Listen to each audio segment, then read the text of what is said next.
আসসালামু আলাইকুম। নবম দশম শ্রেণীর সুপ্রিয় শিক্ষার্থীবৃন্দ, আশা করছি তোমরা সকলে ভালো আছো। এখন তোমাদেরকে আমি তোমাদের সুবা গল্পের এমসিকিউ পর্ব দিব। চলো আমরা দেখে নিই প্রথম থেকে।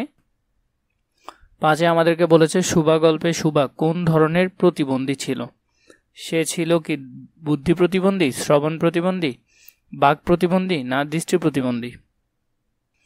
আমরা যদি বইয়ের প্রথম লাইনে দেখতে চাই তাহলে এখানে দেখো বোবা, তার মানে কি প্রতিবন্ধী হবে? তাহলে উত্তর হবে বাক প্রতিবন্ধী ছিল সে। 6 নম্বর প্রশ্নে দেখো ছোট মেয়েটির নাম সুবাসিনী রাখে কে?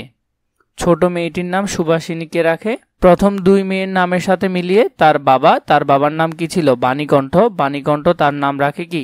সুবাসিনী। তোমরা যদি বইয়ে দেখতে চাও দেখো তার বাবার নাম এখানেই আছে, তার পিতাকে বাণীকণ্ঠ।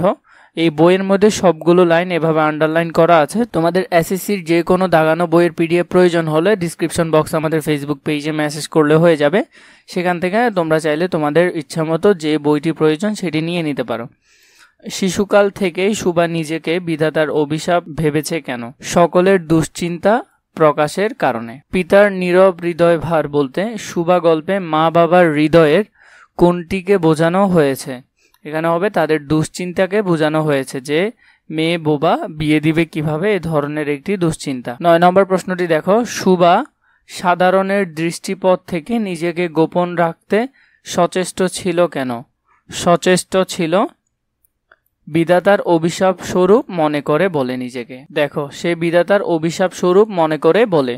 বইয়ের মধ্যে প্রতিটি লাইন এভাবে সুন্দর করে দাগানো আছে। তোমরা চাইলে যে কোনো বইয়ের যে কোনো পিডিএফ আমাদের কাছ থেকে নিতে পারো। 10 নম্বরে দেখো পিতামাতার মনে সে সর্বদাই জাগরূপ ছিল কে? সবসময় সুবা জাগরূপ ছিল। এর পরবর্তী 11 নম্বরে সুবাকে তার মা গর্বের কলঙ্ক মনে করেন কেননা সুবা বাক প্রতিবন্ধী। কারণ বেশিরভাগ সমাজেই দেখা যায় মারা মেয়েকে তার নিজের সবকিছু মনে করেন, এজন্য সুবার কোনো কিছু খুঁত থেকে যাওয়া মানে তার মায়ের খুঁত থেকে যাওয়া, এই বিষয়টা এখানে প্রকাশ পেয়েছে। 12 নম্বরে সুবার চোখের ভাষা কেমন? সুবার চোখের ভাষা ছিল অসীম উদার। 13 নম্বর প্রশ্নে দেখো সুবা মুক্তির আনন্দ কোথায় খুঁজে পায়? সুবা মুক্তির আনন্দ খুঁজে পায় বিপুল নির্বাক প্রকৃতিতে, সে তার মুক্তির আনন্দ খুঁজে পায়। সুবা গল্পের কোন উক্তিটিতে সুবার মনের ভাব চোখের ভাষার মর্মার্থ প্রকাশ পেয়েছে? এটি হবে যাহার ভাষা নেই তাহার চোখের ভাষা অসীম। 15 নম্বর প্রশ্নে দেখো সুবার ভাষার অভাব পূরণ করে দেয় তরুর মর্মর তার চোখের ভাষার বা সুবার ভাষার অভাব পূরণ করে দেয়। সুবা গল্পে চির নিস্তব্ধ হৃদয় উপকূল বলতে কি বোঝানো হয়েছে? এখানে শান্ত হৃদয়কে বোঝানো হয়েছে। কে সুবার গা চাটত?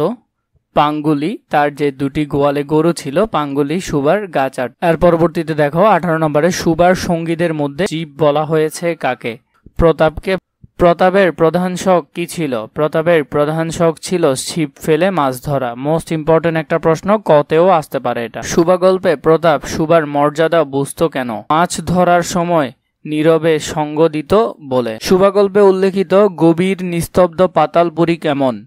মণিদীপ্ত। সুবা আপনাকে আপনি দেখিতেছেন কেন? উত্তর হবে বয়সন্ধিকালে উপনীত বলে।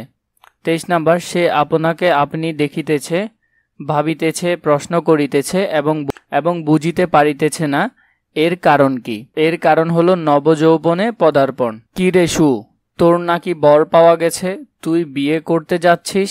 উক্তিটিতে প্রকাশ পেয়েছে আদর। 25 নম্বরটি দেখো ডাগর চোখ মেলে সুবা কার মুখের দিকে চেয়ে থাকতো? উত্তর হলো বাবা মার মুখের দিকে সে চেয়ে থাকতো। 26 নম্বর সুবা নিজের বিয়ের সংবাদ প্রথম কার কাছে পেয়েছিল? এটা হবে প্রতাপের কাছে পেয়েছিল। 27 নাম্বারটা হলো সুবা কার পায়ের কাছে বসে মুখের দিকে চেয়ে কাঁদতে লাগলো? উত্তর হবে বাবার পায়ের কাছে এসে। বাণীকণ্ঠের কান্নার কারণ কি ছিল? পিতৃহৃদয়ের কাতরতার কারণে কান্না করেছিল। সুবা কখন বের হয়ে চিরপরিচিত নদী তটে লুটিয়ে পড়ল? শুক্ল দ্বাদশীর রাতে। এটা খুব বেশি গুরুত্বপূর্ণ, ভালো করে দেখবে। শুক্ল দ্বাদশী রাতের এটার শব্দের অর্থটাও একটু জেনে নিবে। এটার অর্থটা হবে চাঁদের 12তম দিনকে শুক্ল দ্বাদশী বলে। সবশেষ অসহায় সুবা আত্মসমর্পণ করেছে কার কাছে? ধরণীর কাছে আত্মসমর্পণ করেছে। আমার মতো দুটি বাহু বাড়াইয়া তুমিও আমাকে ধরিয়া রাখো, সুবা কথাটি কাকে বলেছিল?